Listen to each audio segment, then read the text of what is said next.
بەرەو سەرکەوتن دەڕۆین.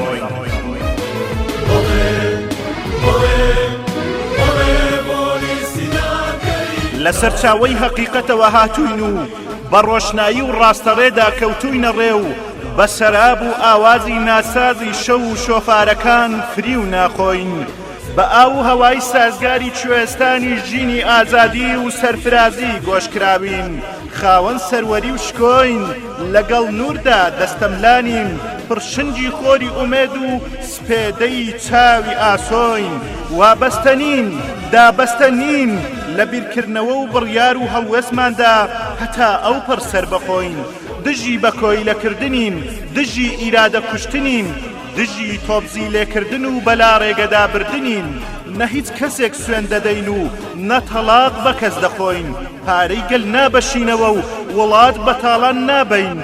نە قۆڵی هیچ کەسێک دەبڕین، نە دەنگی هیچ کەسێک دەکڕین،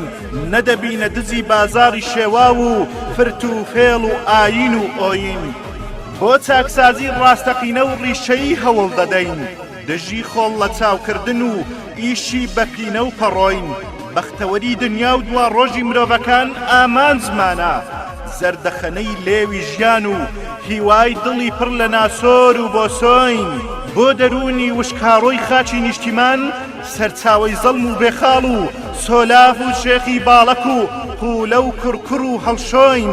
هەنگاوی هەستانەوەین، خاراوی ژان و ناسۆر و گێچەڵ و زوڵم و نسکۆین، ژیلەمەی شۆڕشی نورین، بۆ بێدادی و چەواشەی و ستەمکاری، وڕکانی بەگڕ و کڵپە و چین و پریشک و پشکۆین،